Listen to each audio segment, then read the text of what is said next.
یہ ڈپلومیٹک جو لیول کے اوپر جو ایک میسیجنگ ہی ہوتی ہے جس کے ذریعے آپ کنوے کرتے ہیں کہ ہماری پالیسی یا جو ہم کس طرف جو ہے وہ انکلائن کر رہے ہیں، اس کی طرف سے جو جے شنکر کی طرف سے اسٹیٹمنٹ آئی اور پھر اس کے ساتھ ساتھ اگر دیکھا جائے جو افغان جو طالبان گورنمنٹ ہے ان کی طرف سے اس سے کہیں زیادہ ڈیٹیل میں یہ انہوں نے اس کے اوپر پریس جو اسٹیٹمنٹ اپنی جاری کی ہے جس میں بھارت کے ساتھ ان کے تعلقات کا ذکر کیا گیا ہے، پھر اس کے ساتھ ساتھ کوآپریشن، میوچول کوآپریشن اور یہ سب کا. تو ایک تو چیز واضح ہو گئی ہے کہ بھارت اور جو افغان طالبان ہیں ان کے درمیان خفیہ روابط تھے، اور اس کے ساتھ ساتھ ان کا جو افغان طالبان کے ہائی لیول ڈیلیگیشن یہ ملا جو ابراہیم صدر ہیں، یہ کہا جاتا ہے کہ یہ جو طالبان کے امیر ہیں ان کے بالکل رائٹ ہینڈ کنسیڈر کیے جاتے ہیں. ان کا اس وقت بھی افغانستان کے اندر موجود ہونا یہ کافی سوالات اٹھا رہا ہے. جہاں تک بات ہے کہ پاکستان کے حوالے سے پاکستان بھی ایسا نہیں ہے کہ خاموش بیٹھا ہے. جو پاکستان کے اسپیشل انوائے ہیں محمد صادق، انہوں نے بھی 4 دورے کیے ہیں افغانستان کے اور ملاقاتیں کی ہیں.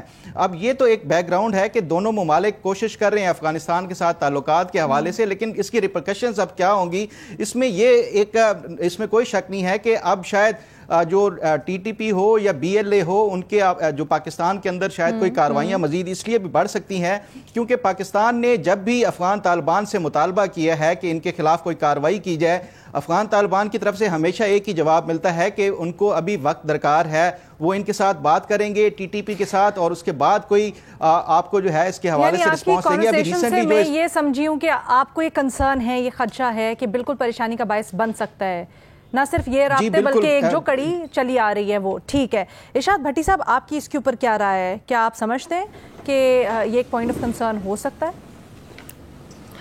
میڈم شیخ بالکل یہ ہمارے لیے یہ پریشانی کا باعث بن سکتے ہیں، نہیں ہے، بن رہے ہیں اور بنے ہوئے ہیں اور مزید بھی بن سکتے ہیں. کیوں؟ بھارت اور افغانستان سے ہمارے کشیدہ ترین تعلقات اور بھارت اور افغانستان کا گٹھ جوڑ آپ کے سامنے اور بھارت اور افغانستان کی پاکستان دشمنی آپ کے سامنے ہے. پھر یہ اس لیے بھی پریشانی کا باعث بن سکتے ہیں یا بنے ہوئے ہیں کہ جعفر ٹرین اغوا کرنے والوں کا اسلحہ کہاں سے آیا تھا؟ افغانستان سے، جو امریکی چھوڑ کے گئے تھے. اور جو ٹرین اغوا کر کے بیٹھے تھے وہ دہشت گرد کہاں باتیں کر رہے تھے؟ افغانستان میں. اور پھر یہ اس لیے بھی پریشانی کا باعث ہے کہ میڈم شیخ پوری دنیا، اقوام متحدہ، امریکہ، برطانیہ تک کہہ چکے ہیں کہ پہلگام حملے میں پاکستان کے ملوث ہونے کے ابھی تک بھارت نے ہمیں ثبوت نہیں دیے. اور ابھی 3 دن پہلے بھارتی وزارت خارجہ کے ترجمان رندھیر جیسوال پریس بریفنگ دے رہے تھے اور وہ فرما رہے تھے کہ ابھی پہلگام حملے کی تحقیقات جاری ہیں. مطلب تحقیقات جاری ہیں اور ہم سے جنگ کر لی اور اب تحقیقات مکمل ہونے کے بعد بھی کر لیں پھر اس طرح. اور میڈم شیخ اس لیے بھی یہ بڑے امپورٹنٹ ہیں یہ چیزیں کہ یہ جو ابراہیم صدر ہیں یہ طالبان کے ملا ہیبت اللہ کے قریبی ساتھی ہیں، نائب وزیر داخلہ ہیں، طالبان حکومت کے اہم فیصلوں کے اہم کردار ہیں، سخت گیر فوجی کمانڈر ہیں اور ان پر امریکہ نے پابندیاں بھی لگائی ہوئی تھی اس سے پہلے. طالبان کے ملٹری چیف کمانڈر بھی رہے، نائب وزیر دفاع بھی رہے اور یہ پاکستان مخالف ہیں اور بھارت اور ایران سے ان کے قریبی تعلقات ہیں. اور میڈم شیخ یہ جھوٹ ہے، جہاں تک میں نے اب پتہ کیا ہے کہ ان کی کوئی صحت خراب ہے. انہوں نے بھارت کا اس سے پہلے بھی دورہ کیا اور ابھی ان کے بارے میں اطلاعات یہ کنفرم نہیں ہے کہ یہ بھارت میں ہیں یا افغانستان میں ہیں.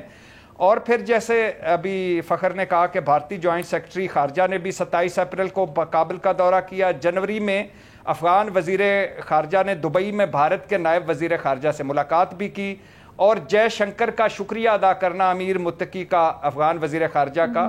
اور 12 دورے ہوئے ہیں میڈم شیخ پچھلے 1.5 مہینے میں افغانستان اور بھارت کے آپس میں.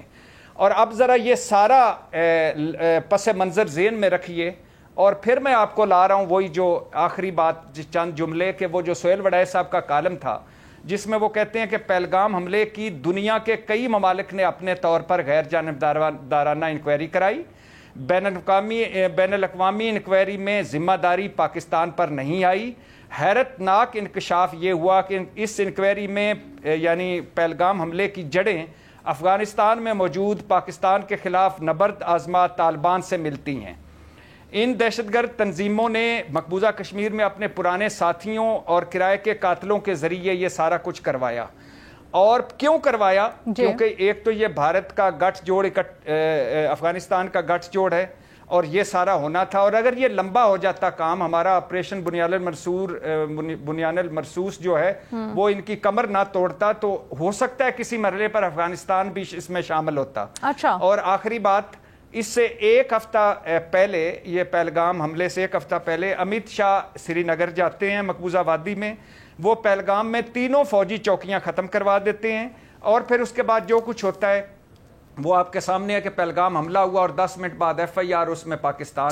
تو یہ میرے خیال میں یہ پریشانی کا باعث ابھی بھی ہے. یعنی آپ کہنا چاہ رہے ہیں اس وقت بھی یہ ایک بہت پریشانی کا باعث ہے. لیکن بھٹی صاحب مجھے تھوڑا سا یہ بتا دیجیے گا, ایک بات یہ, آپ کی خبر ہے یہ کہ اگر سیز فائر نہ ہوتا, معاملات اور مزید بڑھتے تو افغانستان بھی اس میں شامل ہوتا, اور پھر کیا بھارت کی طرف سے اس طرح کی اطلاعات ہیں یا کیا؟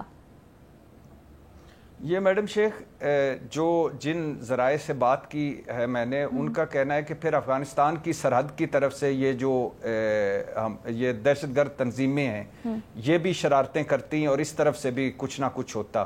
لیکن اللہ کا شکر ہے کہ اس سے پہلے ہی ہم نے بھارت کو نپٹا دیا اور پھینٹی لگا دی اور ٹرمپ صاحب آ گئے تو یہ سارا معاملہ نبٹ گیا. بہت ہی تشویشناک. سر ایک چیز آپ نے کہا کہ آپ کی خبر یہ بھی ہے کہ وہ اس وقت نہ صرف موجود ہیں, جو جیسے فخر نے بھی کہا, بلکہ صحت کا کوئی مسئلہ نہیں ہے. تو پھر کیا کس لیے موجود ہیں وہ اس وقت بھی بھارت میں؟ ابراہیم صدر. میڈم شیخ میں نے جیسے کہا نا کہ یہ بہت قریبی ان کا ہے, یہ جو بھارتی, اس میں اجیت ڈول صاحب بھی آ جاتے ہیں, اس میں اور بھی بڑے ڈھیر سارے لوگ آ جاتے ہیں. کن چیزوں کے اوپر بات ہو رہی ہے, کیوں ہے, مقصد کیا ہے, اس کے بارے میں کوئی کلیئرٹی مل پائی ہے؟ جی پاکستان دشمنی اور جو پاکستان نے ان کے خلاف ابھی کریک ڈاؤن کیا ہوا ہے کہ سارے واپس چلے جائیں, اور جس طرح دہشت گردوں کو ان کے گھر تک پہنچایا جا رہا ہے, وہ سارے معاملات ہیں اس میں. اچھا بے نظیر, آپ کی اس کے اوپر کیا رائے ہے؟ پہلے دونوں پینلسٹ نے یہی کہا کہ بہت بڑا کنسرن اس وقت ہے. یہ بھی تھوڑا سا اس کے اوپر کہیے گا کہ اگر ایسا ہے پاکستان کی, اب اس کے اوپر کیا آپ کو لگتا ہے پالیسی یا نیریٹو ہونا چاہیے یا حکمت عملی ہونی چاہیے؟ علینا دیکھیں, پریشانی کا باعث تو ہونا چاہیے, یہ کافی بڑی ڈیولپمنٹ ہے, کیونکہ اس وقت لگ رہا ہے کہ انڈیا کی پالیسی یہ ہے کہ my enemies enemy is my friend.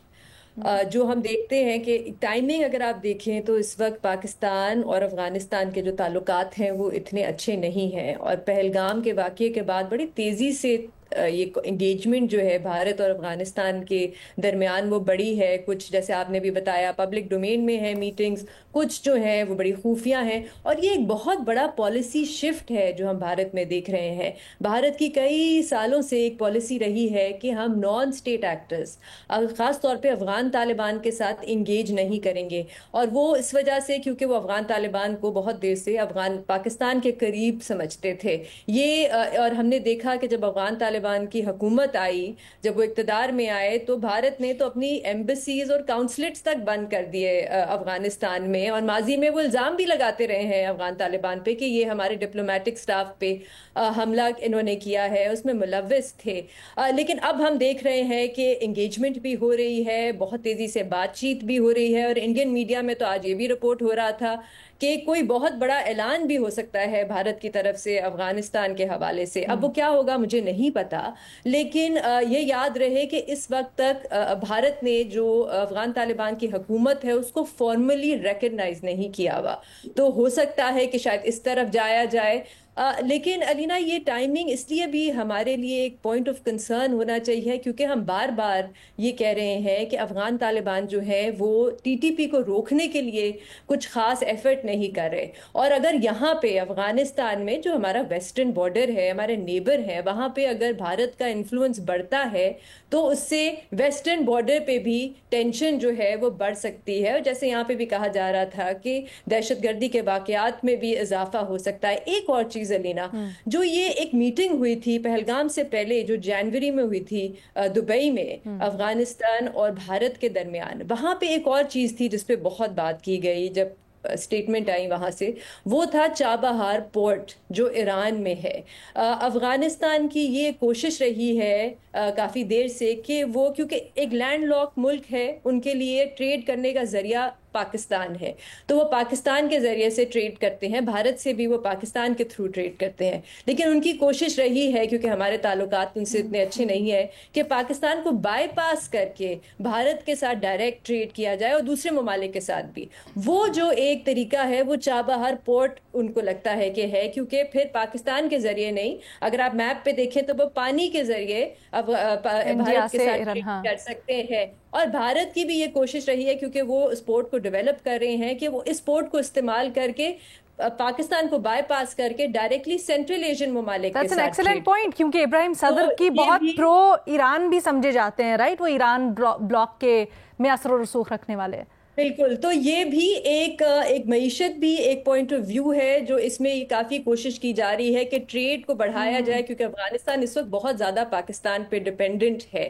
ہماری اس میں پالیسی کیا ہونی چاہیے الینا؟ میرے خیال سے ہماری پالیسی اس وقت درست ہے کہ ہم انگیجمنٹ کو قائم رکھ رہے ہیں. جیسے ابھی فخر بھی بتا رہے تھے کہ حالات چاہے جیسے بھی ہوں انگیج ہمیں اپنے نیبر کے ساتھ کرنا چاہیے. دوسری چیز یہ کہ یہ جو ہپوکریسی ہے یہ دنیا کے سامنے بھی ہمیں رکھنی چاہیے کہ اب بھارت کی پہلے کیا پالیسی ہوتی تھی نان اسٹیٹ ایکٹرز اور افغان طالبان کے بارے میں, اور اب ایک دم سے ایک بہت بڑا پچھلے 2 سالوں سے آپ دیکھیں کہ ایک ریورسل آیا ہے ان کی پالیسی میں. ہیومینیٹیرین ایڈ بھی انہوں نے افغانستان میں بڑھا دی ہے, تعلقات بھی ان سے بہتر کر رہے ہیں, ٹریڈ پہ بھی باتیں ہو رہی ہیں, بلکہ وہ میں پڑھ رہی تھی کہ ٹرکس بھی رکے ہوئے ہیں اس وقت. بھارت نے اجازت دی ہے کہ افغان ٹریڈ جو ہے وہ بھارت میں آ سکتی ہے جب پاکستان اجازت دے. تو یہ جو ریورسل ان پالیسی ہے یہ بھی ہمیں دنیا کے سامنے رکھنی چاہیے. مظہر عباس صاحب, یہ انٹرسٹنگ زاویہ پیش کیا ہے بے نظیر نے, ایک تو ٹریڈ کا, اور دوسرا یہ جو ہم اوور آل بات کر رہے ہیں جس کے اوپر کہ عسکری طور پر بھارت کا ساتھ دینا اور پھر اس کے ریپریکاشنز, آپ کا کیا خیال ہے؟ دیکھیے, جب افغان طالبان واپس آئے تو ہم نے بڑا جشن منایا تھا کہ انڈین قونصلیٹ سارے بند کر دیے گئے, انڈیا کے سارے جو ہے وہ افغانستان میں ختم کر دیے گئے, اور ایسا لگ رہا تھا جیسے بس اب ہماری جیت ہو گئی ہے. ہماری اگر جتنی باتیں ہیں, ہماری 30-40 سال کی اگر پالیسیز دیکھیں, یہ سب اس کے نتائج ہیں. آپ کا نہ ایسٹرن بارڈر سیف, نہ ویسٹرن بارڈر سیف, نہ ایران سے بارڈر سیف. آپ کے تینوں ہاسٹائل نیبرز بن گئے. آپ کے افغانستان کی پولیٹکس اور طالبان کی پولیٹکس اگین وہی بات ہے کہ پھر لوگوں کو عجیب سا لگتا ہے کہ جن کو ہم نے پیدا کیا وہ ہمیں ہی آنکھیں دکھانے لگے. اور آپ کے ملک کے اندر آپ 90s اور 2000 اور اس کے بعد کی دہشت گردی کے واقعات دیکھیں. آپ کے ملک میں کارروائی ہوتی تھی, اس کے بعد وہ سارے کے سارے لوگ جو ہے قندھار یا کابل چلے جایا کرتے تھے. آپ کے شمالی وزیرستان آپ کے ہاتھ سے ہی نکل گیا تھا, آپ کا جنوبی وزیرستان آپ کے ہاتھ سے ہی نکل گیا تھا. تو ذرا غور تو کریں کہ ہماری پالیسیز کیا رہی ہیں, ہم نے کس طریقے سے, اور وہ سارے لوگ ہماری سرزمین کو دہشت گردی کے لیے استعمال کرتے رہے. ہماری سرزمین دہشت گردی کے لیے استعمال ہوتی رہی.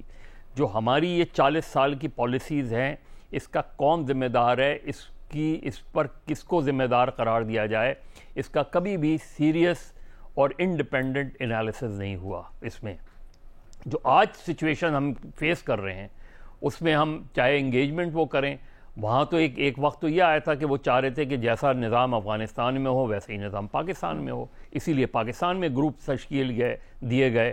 اسی طرح ہمیں کبھی صوفی محمد کی تحریک نظر آتی ہے, کبھی کسی اور گروپ کی تحریک نظر آتی ہے, کبھی ہمیں داعش کی انوالومنٹ نظر آتی ہے, کبھی ہمیں افغان طالبان نظر آتے ہیں, کبھی ہمیں تحریک طالبان نظر آتی ہے. تو ذرا ہم خود تو غور کریں کہ ہماری کی بنیادی غلطیاں کیا ہوئی ہیں 30-40 سال میں کہ ہم نے اپنے آپ کو سب سے انسیف اور انسیکیور کر لیا. یہ کون سی ہماری فورن پالیسی تھی, یہ کون سی ہماری سیکیورٹی پالیسی تھی کہ سب سے زیادہ غیر محفوظ خود ہم ہو گئے, انٹرنلی غیر محفوظ ہو گئے. جو بھی ایران کی جنگ ہے, انٹرنل جنگ ہے, وہ پاکستان میں لڑی جا رہی ہے. افغانستان کی جنگ پاکستان میں لڑی جا رہی ہے. یہ ساری جنگوں کے ہم جو ہے ہم نے سفر کیا اتنے سالوں میں.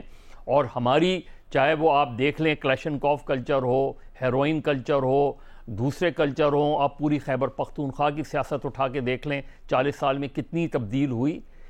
آج ہمارے لیے سب سے زیادہ کنسرن ہے کہ دیکھیے سفارتکاری میں یہ کہا جاتا ہے کہ صرف مفادات مستقل ہوتے ہیں، باقی یہ کوئی مسئلہ نہیں ہوتا افغانستان اور آپ سوچیں طالبان اور انڈیا کا نیکسس دیکھیں آپ تصور کر سکتی ہیں انڈیا اور افغانستان اور طالبان کا نیکسس کیسے بن گیا اس چیز میں، ایران کا نیکسس کیسے بن جاتا ہے اس طرح چیزیں میں، اور وکٹم اور پاکستان، پروڈکٹ پاکستان، یہ ساری چیزوں کو غور کرنے کی ضرورت ہے اگر آپ نے کوئی لانگ ٹرم پالیسی بنانی ہے۔ سر کہیں نہ کہیں آپ پاکستان کو قصوروار سمجھ رہے ہیں انڈیا اور افغانستان کے ساتھ آنے میں؟ پاکستان کی پالیسیز رہی ہیں نا، اور کس کو ذمہ دار؟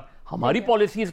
طالبان کس زمانے میں بنے اور کس نے بنائے اور کس جگہ پہ بنے طالبان، اور میں کس کو ذمہ دار قرار دوں اس کا؟ ٹھیک ہے، یا تو آپ امریکہ کو، لیکن امریکہ نے اگر اپنی پالیسی، تو گراؤنڈ تو ہمارے ہی تھے نا، ہماری سرزمین استعمال ہوئی ہے نا افغانستان میں، افغانستان کی ساری سیاست آپ پاکستان کے اندر جو ہے پروان چڑھی ہے۔ آپ دیکھ لیں ایران میں امریکی سفارت خانے سے جو پاکستانی پیپرز برآمد ہوئے، آپ ذرا انہیں پڑھ لیں، آپ کو اندازہ ہو جائے گا کہ آپ کرتے کیا رہے ہیں۔ آپ کچھ سمجھتے ہیں اگر مختصراً کہ کیا کرے پاکستان یا پاکستان کی پالیسی ایسے میں کیا ہونی چاہیے؟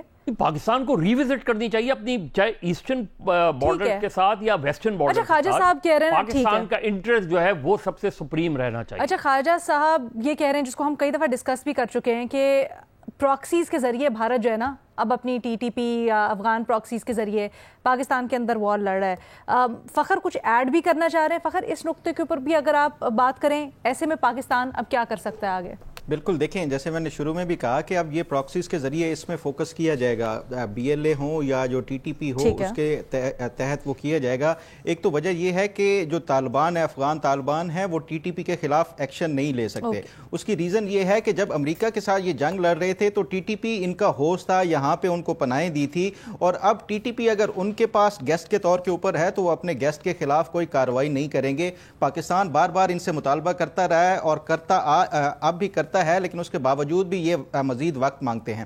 جبکہ دوسری طرف جو افغان سائیڈ ہے وہ یہ کہتی ہے کہ پاکستان ہمیشہ جو فوکس کرتا ہے، جو ٹاکس اور ڈائیلاگ ہے، وہ سیکیورٹی کے اوپر فوکس کرتا ہے، جبکہ ہماری دیگر ضروریات بھی ہیں، ہماری ویزا کے حوالے سے ہے، ہماری جو ہیلتھ ویزا کے حوالے سے ہے، ٹریڈ کے حوالے سے معاملات ہیں، پاکستان اس کو اگنور کرتا ہے۔ اس کے ساتھ ساتھ جو تیسرا میں سمجھتا ہوں، آج اگر آپ جو بھارت کی دیکھ لیں کہ ایک بڑی اہم ڈیولپمنٹ ہوئی ہے، وہ یہ ہوئی ہے کہ انہوں نے 8 مختلف کمیٹیز بنائی ہیں، اور وہ جو کمیٹیز ہیں ڈیلیگیشن کی صورت میں دنیا بھر کے مختلف ملکوں میں جا رہے ہیں، اور وہ پاکستان کو تنہا کرنے کے حوالے سے ایک مشن پہ پاکستان کے خلاف ایک پوری لابنگ کرنے کے لیے۔ تو میں سمجھتا ہوں پاکستان کو یہ ڈپلومیسی کے حوالے سے کاؤنٹر نہیں کرنا چاہیے، بلکہ ایک پرو ایکٹیو اس کے حوالے سے ڈپلومیسی کرنی چاہیے۔ افغانستان کے ساتھ آپ کو انگیج کرنا چاہیے، اس کے ساتھ بات چیت کرنی چاہیے، دیگر جو خاص طور کے اوپر برادرلی اسلامی ممالک ہیں ان کے ساتھ بات چیت کو جو ہے وہ پاکستان کو ایکٹیولی جا کے اب یہ بتانا چاہیے، اور پھر اس کے ساتھ ساتھ جو ویسٹرن ورلڈ ہے اس کے لیے بھی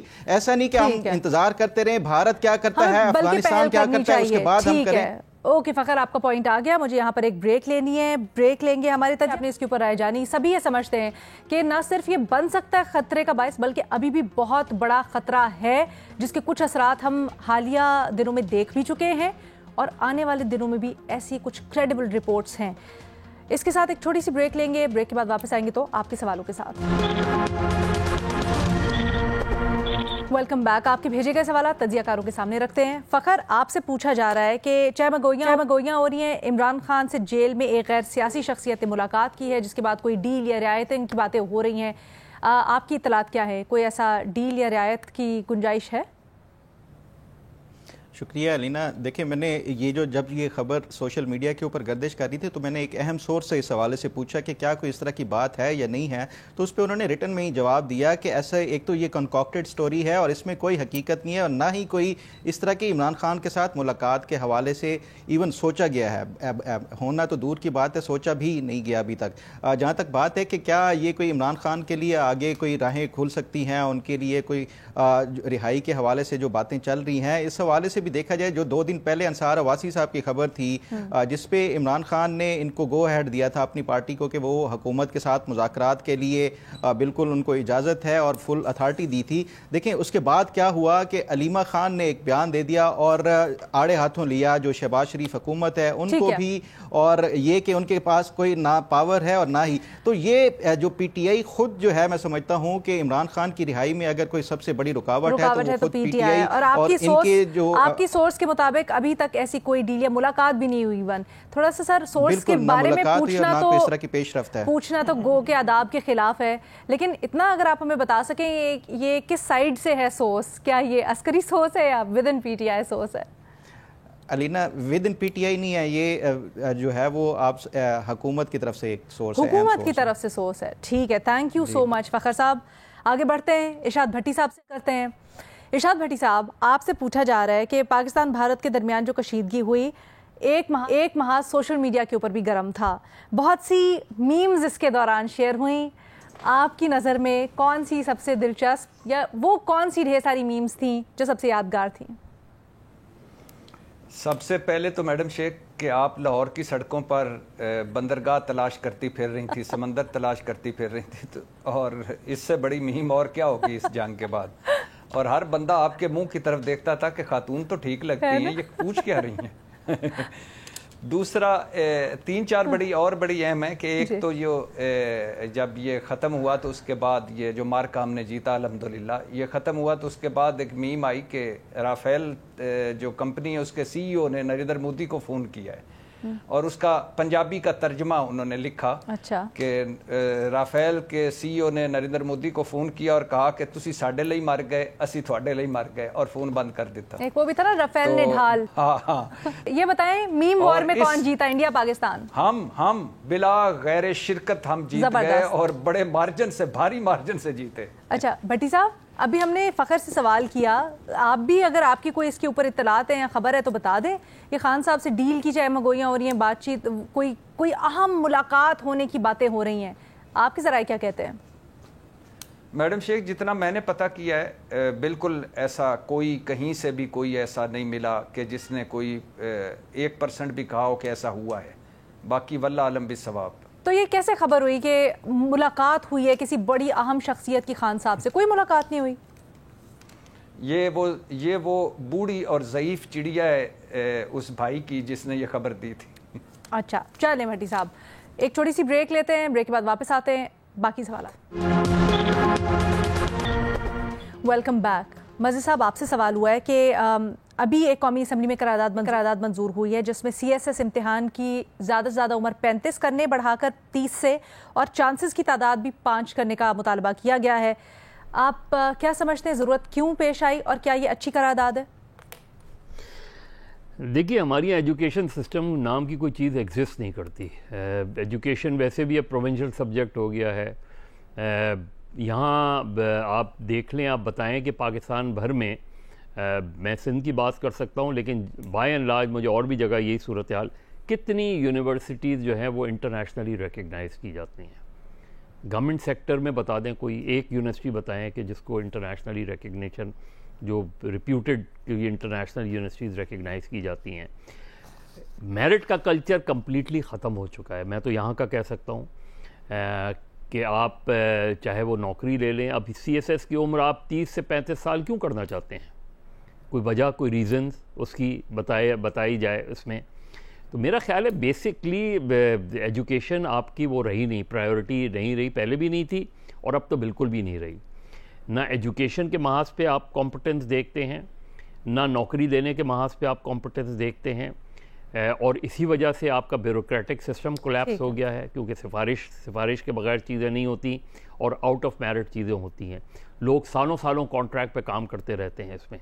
تو مجھے تو اس قرارداد میں کوئی بھی ایسی چیز نظر نہیں آتی جس میں مجھے یہ امید ہو کہ پاکستان کا ایجوکیشن سسٹم بہتر ہونے جا رہا ہے. میرا نہیں خیال کہ یہ قرارداد پاس کر لی قومی اسمبلی نے, آگے کیا ہوتا ہے یہ الگ بات ہے، لیکن پہلی چیز یہ ہے کہ پہلے اپنا سسٹم تو کوئی بنائیں، اس کے بعد میرٹ اور ڈی میرٹس کی بات کریں اور پھر دیکھیں کہ 30 سال صحیح تھی یا 35 سال صحیح ہے۔ ٹھیک ہے، بہت شکریہ مولانا صاحب۔ اگلا سوال بے نظیر سے۔ بے نظیر، یہ پوچھا جا رہا ہے کہ جب خود بھارت میں ایٹمی مواد چوری اور غیر قانونی قبضے میں پایا جا رہا ہے تو کیا پاکستان کو یہ خطرناک صورتحال اقوام متحدہ، اٹامک کمیشن اور دیگر بین الاقوامی پلیٹ فارمز پر بھرپور انداز میں نہیں اٹھانی چاہیے؟ بالکل اٹھانی چاہیے علینا، کیونکہ بھارت جو ہے وہ اپنے آپ کو ایک ریجنل پاور کے طور پہ پروجیکٹ کرتا ہے، اور اگر میں غلط نہیں ہوں تو ساتواں بڑا نیوکلیئر پاور ہے جو اپنا جو ایٹمی مواد ہے اس کا سٹاک پائل بڑھاتا چلا جا رہا ہے، اور وہاں سے، اور یہ کوئی ابھی کی خبر نہیں ہے، پچھلے کچھ 20 سالوں سے اس قسم کی خبریں آ رہی ہیں بھارت سے کہ وہاں پہ جو نیوکلیئر خاص طور پہ یورینیم جو ہے وہ کئی اس طرح کے واقعات ہوئے ہیں کہ چوری کیے گئے ہیں اور کہیں اور سے ملے ہیں۔ اس طرح کے 5 تو مجھے تو تقریباً یاد ہے کہ جو اس طرح کہ کوئی نہ کوئی گروپ جو تھا اس نے چوری کر کے، اور بلکہ انٹرنلی امپلائیز جو تھے ان فیسلٹیز میں وہ بھی کبھی کبھی ملوث جو تھے وہ پائے جاتے تھے اس پوری چیز میں۔ اس کے علاوہ ایک ان کے ہوم منسٹری سے ایک رپورٹ آئی تھی کئی سال پہلے کہ وہاں پہ یہ جو نیوکلیئر فیسلٹیز ہیں وہاں پہ ان کی جو سیکیورٹی ہے وہ بھی بہت انڈر فنڈڈ ہے اور انڈر سٹافڈ ہے، اس کو بہتر کرنے کی ضرورت ہے۔ ایک یو ایس ایکسپرٹ تھے، وہ گئے تھے ان میں سے کسی ایک فیسلٹی میں، تو انہوں نے کہا کہ بڑا عجیب سا ماحول تھا کہ لوگ جو تھے وہ اندر باہر جا رہے تھے، کوئی خاص سیکیورٹی چیک نہیں ہو رہا تھا۔ تو یہ بہت ہی ایک پریشانی کی بات ہونی چاہیے پوری دنیا کے لیے، خاص طور پہ ہمارے لیے، کیونکہ ہم ایک نیبرنگ ممالک ہیں، ملک ہے انڈیا کا۔ اور دوسری بات یہ ہے علینا کہ اب آپ سوچیں، یہ پھر سے وہی بات ہوتی ہے ڈبل سٹینڈرڈ کی۔ اگر اسی قسم کی خبریں پاکستان کے بارے میں آ رہی ہوتی تو دنیا کا بڑا مختلف ریاکشن ہوتا، لیکن کیونکہ بھارت کی دنیا میں بہت اہمیت ہے، اس کی معیشت کی بہت اہمیت ہے، تو یہاں پہ کوئی خاص کانسیکوینسز نہیں ہوتے۔ اچھا، ہم عملی نمونہ دیکھ بھی تو رہے ہیں ایران سے متعلق کیا کنسرنز ہیں، وہاں پر ایگزیکٹلی یہی باتیں ہیں جن کے اوپر سینکشنز بھی لگی ہیں اور اب معاہدہ بھی ہو رہا ہے، جب یہ رپورٹس آ رہی ہیں تو نو بڈی ایون کیئرز۔ اچھا جی، ود دیٹ ٹائم ہمارے پاس ختم ہو گیا۔ اللہ حافظ۔